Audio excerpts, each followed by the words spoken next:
Iblis adalah hamba Allah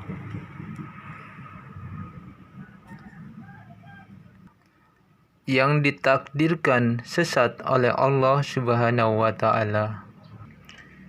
Karena itu, iblis dalam berjanji maupun bersumpah, iblis tak akan menyebut nama Allah karena iblis takut kepada Allah.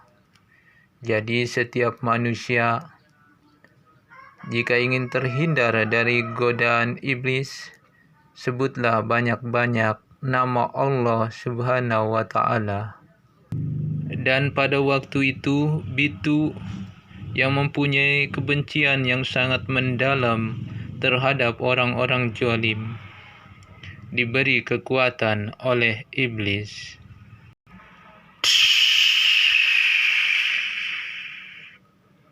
Bitu pun berubah wujud menjadi sosok manusia harimau.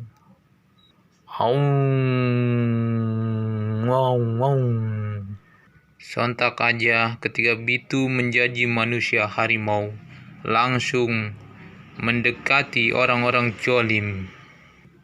Ketika orang-orang zalim asyik berpesta ria, bersenang-senang dengan hasil rampasan itu, ketika orang-orang zalim itu keluar,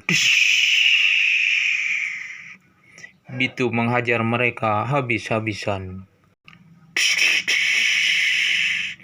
Maka lenyap sudah orang-orang zalim itu dihajar habis-habisan oleh Bitu.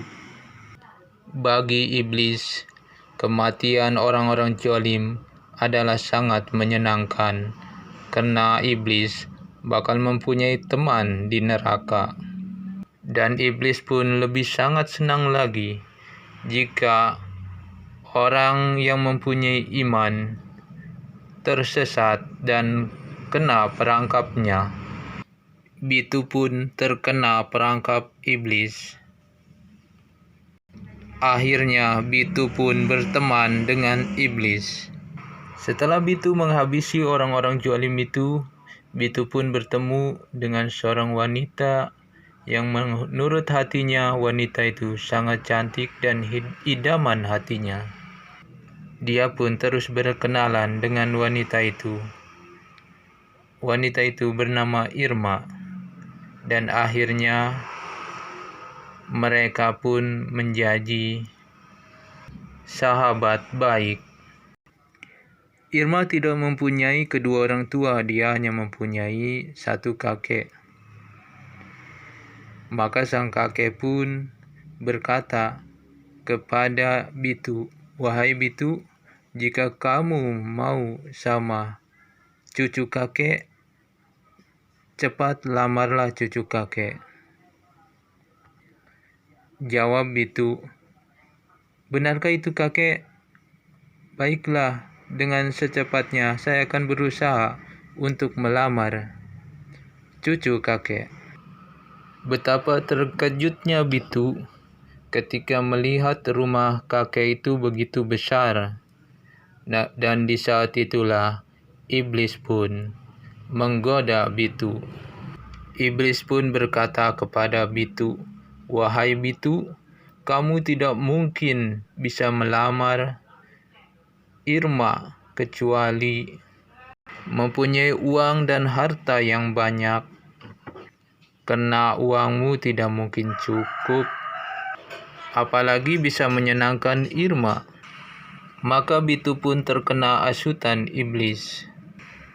"Wahai Bitu, satu-satunya cara agar kamu mendapatkan uang adalah dengan cara merampok bank."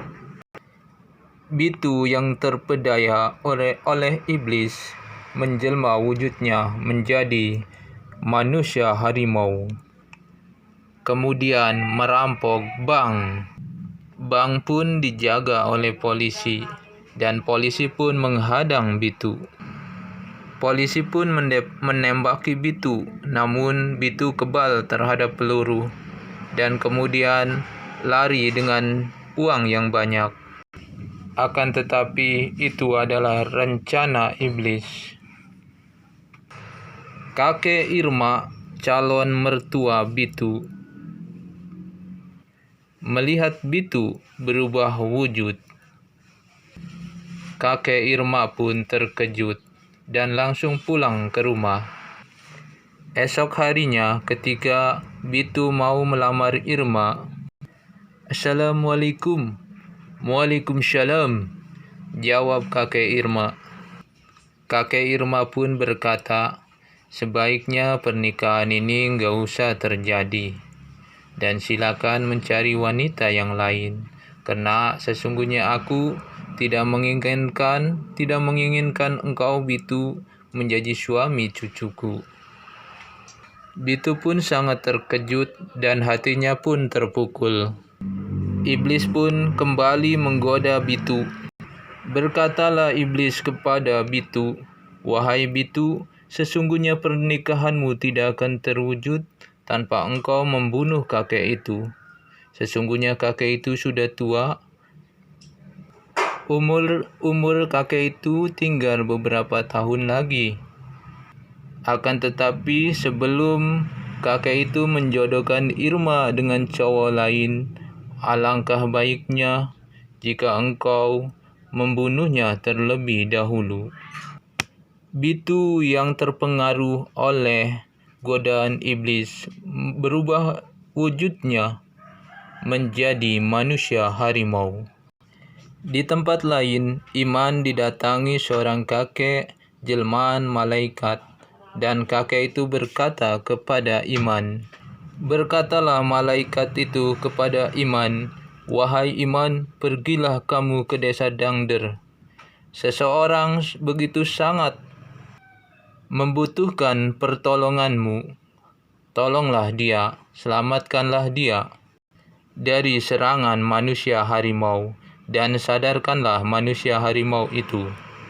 Maka Iman pun bergegas lalu mengucapkan, "La haula wala quwata illa billah." Dengan seketika Iman pun berubah wujud.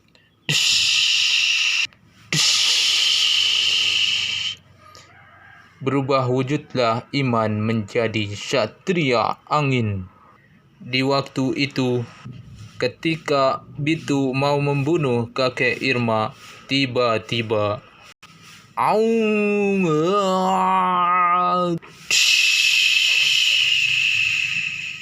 Satria Angin pun menendang manusia harimau itu. Satria Angin pun memukuli manusia harimau itu hingga menjadi habis dan tidak berdaya, dan berubah wujud menjadi manusia. Bitu pun berkata, "Tunggu, jangan bunuh aku. Sesungguhnya aku telah terpedaya oleh iblis, maka bimbinglah aku agar aku bisa ke jalan yang lebih benar dan lebih baik." Di saat itulah Bitu sadar akan perbuatannya dan kekeliruannya, dan meminta maaf kepada kakek Irma dan Irma. Lalu Satria Angin pun pergi meninggalkan mereka. Kakek Irma berkata kepada Bitu, "Wahai Bitu, sesungguhnya jika engkau sudah mendapat pekerjaan dan mendapatkan uang yang halal, aku akan tetap menerima engkau sebagai suaminya Irma cucuku. Dan aku akan menjaga Irma untukmu." Maka di saat itulah Bitu pun menjadi semangat kembali. Setelah beberapa bulan, Bitu pun mendapatkan pekerjaan, dan akhirnya Bitu dan Irma pun menikah dan mereka bahagia. Selesai dari saya. Assalamualaikum warahmatullahi wabarakatuh.